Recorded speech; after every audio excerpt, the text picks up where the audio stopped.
Quando Eric Zorzi ascolta in aula l'urlo di Nicoleta e il suo ultimo respiro, si giustifica dicendo che era solo un tentativo di abbracciarla, di tentare un rapporto sessuale.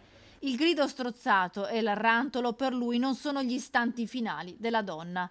Il 42enne camionista di Abano, sul banco degli imputati per la prima volta dall'inizio del processo, che lo vede accusato di omicidio volontario dell'ex moglie Nicoleta Rotaro, risponde alle domande dell'avvocata della parte civile. Il suo volto non tradisce emozioni quando gli fanno ascoltare i momenti più cruenti del lungo audio registrato la notte del 1° agosto del 2023, quando Nicoleta è morta.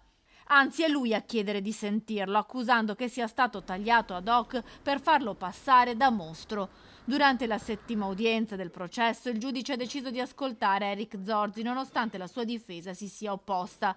La prima ad interrogarlo è stata una delle avvocate della parte civili. Zorzi, incalzato dalle domande sulla sua situazione con Nicoleta, cerca di dipingersi come una vittima e di far passare la donna come unica colpevole di una separazione che ancora non era stata definita. La descrive come una donna che faceva uso di alcol e che, pur non volendo rimanere in quella casa, non decideva di andarsene nonostante la separazione.